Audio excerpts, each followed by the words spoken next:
Evening Hi-Fi fans. So I've just got home tonight and this box has been delivered today. So in it should be my nice new NAD. Well, I don't know if it's nice because I haven't seen it yet. Hopefully it is, because it looked really nice in the photos on the computer. That's why I went after this one. It really did look in good condition.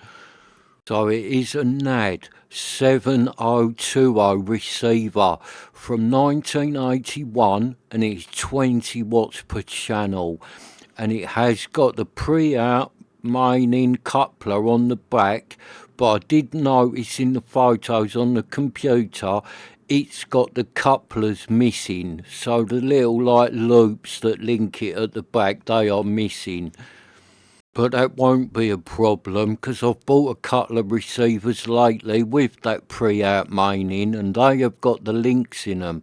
So the chances are the links out of them ones will fit this NAD because they're only like little bent metal bars, and if the links I've got don't fit, you can just do that coupler with a normal red and white RCA lead. And for those of you who've watched the videos, the wanted list videos that I've done, you will notice that this is one of the ones that was on my list. So this is one of the ones that I've been after. And I think this is the third or the fourth one off of that list that I've bought. Yeah, I think it's the third one. What have I bought? I bought a JVC AS5, a Sansui 221, and this one. So this is the third one off of the list. No, it's not. It's the fourth one off of the list because I've also bought a realistic STA20. So this is the fourth one off of my wanted list videos. So let me get in here and then I'll open the box and we'll see if this old NAD is in as good condition as what it looked in the photos on the computer, because it did look in good condition. In the pictures this one looked mint. That is why I went after it, because we was on the computer the other night. Me and my missus was looking through like you do, seeing what's for sale, sitting having a rum and coke, looking through on the computer, and we did find a couple of things. We found a Marantz that looked quite good, a non-working Marantz. It looked like it might have been a bit of a bargain, but the more I looked at it, the more I could see there was loads wrong with it. All the knobs looked bent at the front and all that. So I did click it in my watch list. I thought if that's cheap, I might go after that Marantz. And then we found a Sony STR 6036, which is one I've been after. We found one of them not working. It had a few knobs and that missing off the front. It looked quite good. I clicked that in my watch list, and then a couple of other things we clicked in the watch list. A Pioneer, I think a Sansui, and then I found this NAD. And as soon as I see this NAD, I went to a look at that. That is the one this week. If that's at the right price, I'm having it. And it was at the right price. When it finished a few days later, I got this one really cheap. Now, it isn't working. It doesn't power up. It doesn't do anything. It is as dead as a dodo. But I still haven't paid much for this. And all the dials are on it, all the buttons are on it. It looks all complete, apart from them pre-out main-in links are missing out the back. And it has been well protected in this box, and look at that, it's had like a little hat taped on it, a polystyrene hat to protect the glass. I like that. The seller has done a lovely job boxing this up. So let's chuck that box out of the way and let's have a look at my new NAD 7020 from 1981. And look at that, Ray. My NAD's got a hat on. Has your NAD got a hat, Ray? I bet it ain't. You'll have to buy one, mate. Get yourself a NAD hat for your amplifier. Think they'd sell them in Richer Sounds, mate. So get down your local Richer Sounds and ask the bloke for a NAD hat. And I've done some really crazy things with Hi-Fi over the years, and I thought I had seen it all. But a nad in a hat, that really is a new one on me. And look at that, Ray, my new nad hat. I'm going to put that on eBay. I shall do the listing. For sale, nad hat, very rare. So if you want it, Ray, you better hurry up and get your bidding, because the old audio files will be all over that. They'll see that word rare and they'll all be chucking their bids in, desperate to get their hands on it. Come on, just look at the front of my nad. This thing's mint. Look at that, Mr. Muddy. That'd look nice on your shelf in your room, Mr. Muddy. This little nad's proper mint. Look at that. There ain't a mark on the front of this thing. That looks like brand new. 1981, and that could be sitting in the nad showroom. Brand new, fresh out of factory. That's how good the front of this nad looks. And it did look really good on the computer, but now this is here. It is even better than I thought it was going to be. I like my new nad. She is mint. So let's see what everything feels like. Yeah, the tuner feels nice, smooth as anything. Right, that back part there is the balance. That feels lovely, that balance. Volume. Yeah, volume feels good. Selector. Yeah, that's all clicking nice, smooth as anything. Let's try the buttons. Tape, mono. Loudness, low level. Yeah, all them buttons felt lovely. Treble, oh, that is smooth as anything, that pot. Let's try the bass. Yeah, again, that bass pot feels lovely. Right, let's have a feel of the speaker. Select. Yeah, that feels good. And the on-off button. And that feels good. Everything. It just feels lovely, this nad. God, this was, well, I'm going to say this was a good buy, but I'm jumping the gun now because it could turn out to have a load wrong with it. So I'll rephrase what I just said. If this turns out to be an easy fix or ends up costing not much money to fix, then this was a fantastic buy, because they're really hard to find in this condition. This is from 1981. So when you find them like this, you got to hang on to them, because they're really rare in mint condition. They've all been posted about. They've all been knocked around. So when you get one like this, it really is a privilege to own it. And of all the ones I've bought lately, I think my Pioneer SX434 is the best one. That is pretty mint, my Pioneer. But I think this nad might top that one. And I think it does really, innit? Because as nice as that Pioneer is, you got to think that this nad came with its own nad hat. So I've got my tape measure ready. So let's do the measurements on the little nad. So that is about 16.5 inches wide or 42 centimetres. So the depth of it is about 9.5 or 24 centimetres. And the height of it, it's just over 5 inches or about 13 centimetres. So it's quite wide, it's quite high, this nad, but it's just not very deep. So I'll just put the camera down for a second and then I'll turn it round and we'll have a look at the back. And them two there, that's a Sansui 310 and a Pioneer SX750.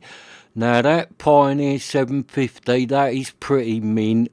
But if you look, the two outside knobs are the wrong knobs. I haven't been able to find the proper ones for it yet.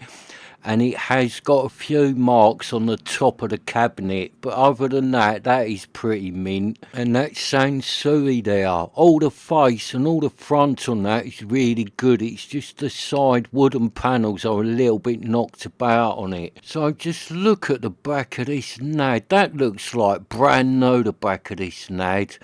So it's got the phono on auxiliary, then you've got your tape in with the normal connections and a 5-pin DIN tape in, bits there for the aerial. that is to change your FM signal.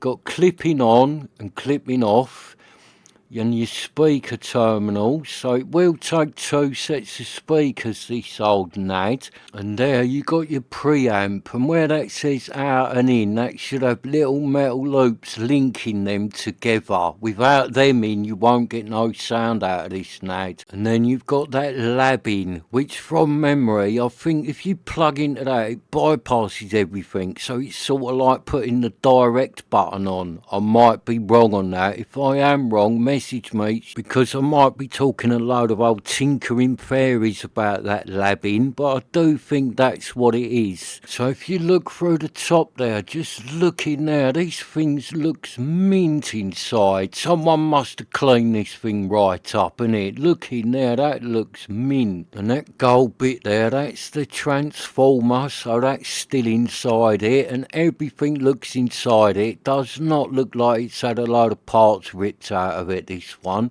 Does look all complete, and it does look lovely and clean. There is no fluff or anything inside there, so it has got it all going on the back of this NAD, and I do like them with the pre-out main in. And with this NAD, I've had these before, I know that one of these is a top quality preamp. It really is. You connect this thing up to like a nice 100-watt power amp or something like that, it really is a good sounding preamp, this old NAD. Because, and a lot of you probably already know this, but this 7020 is basically a 3020. So it is a legendary NAD 3020 with a radio bunged in it and a hat on, and it does sound as good as the 3020, this one. So I've just stood the camera back down for a second, and I shall do what I always do in these videos, and that is get another amplifier or receiver to give you a size comparison against the NAD. And it just so happens that sitting right beside me here is my lovely mint condition Pioneer SX434. So we shall use that, because I think that's pretty much a similar size to this NAD. And it is really, look at that, same sort of width. You got to think the Pioneer's got the wood bit. Without that wood, the Pioneer is more or less the same size as the NAD. They're the same sort of height, it's just that NAD is not as deep. And it is pretty much the same size as that Sansui 310. The Pioneer, the 750, that's much bigger. It's not that much wider, but it goes back a long way, that 750. It is really deep. And just look at them four sitting on the table. I'm sorry to drool over my own receivers, but that is a nice looking collection of vintage hi-fi gear. And I haven't finished yet, because what I've been doing is I've been trying to buy one thing a week. I get paid weekly. Every week I'm trying to buy one thing. And I'm not a rich man. I've got a mortgage to pay and bills to pay. And I have been making sacrifices to do it, because like when I started the channel and I said I'd try and buy something every week, I haven't been out boozing since I said that. That's why we've been doing the Friday night in videos and that. Me and James and my missus are normally out every Friday, Saturday night, but we haven't been. Since I've been doing the channel, I've been staying in and saving money to buy this gear. And it was hard in the beginning, because every weekend I was thinking, oh, I bet everyone's out having a right jolly up the pub and I've got to stay in. But now I've been doing it a few months, I'm really getting into it. I'm loving just staying in and playing around with hi-fi. It's like being a kid again. Because when I was a kid, that's all I did. I didn't go out much. I just stayed in, playing around with hi-fi. And that's what I'm doing at the minute. And even James said, it's been really good since you've been doing the channel. It's been like we was kids again. So right, come on, 4 receivers on the table. What one are you going to have? If you could have any one of these, what one are you going for? So come on, Michael, Mr. Michael Yates, I want to hear from you. What one are you going to have? And you, Mr. Muddy, I want to hear from you. What one are you going to have on your nice big hi-fi display cabinet? What one you going to have sitting next to all them lovely vinyl records you got? And you, Ray, come on, Ray, what one you going to have? Oh, we don't need to ask Ray, he's going to pick that NAD, isn't he? Because Ray is a massive NAD fan. What about you, Peter? What one you going for, Peter? I think Peter might like that Sansui 310. And I don't blame you, mate. That Sansui is lovely. So what about the rest of you watching this? What one are you going to go for? Now, I bet most of you are going to go for that Pioneer SX750 because it is the most expensive one on the table by a mile. And you know what one I've been having a little love affair with? The one I've been using the most lately? Well, it's none of them. It's the first one I bought when I decided to start a channel, and it is my Rotel RA310. I've been using that loads lately, and I really love it. And I love it so much, in fact, that I might even make a nice little hat for it. So thank you for watching, and I shall see you next time.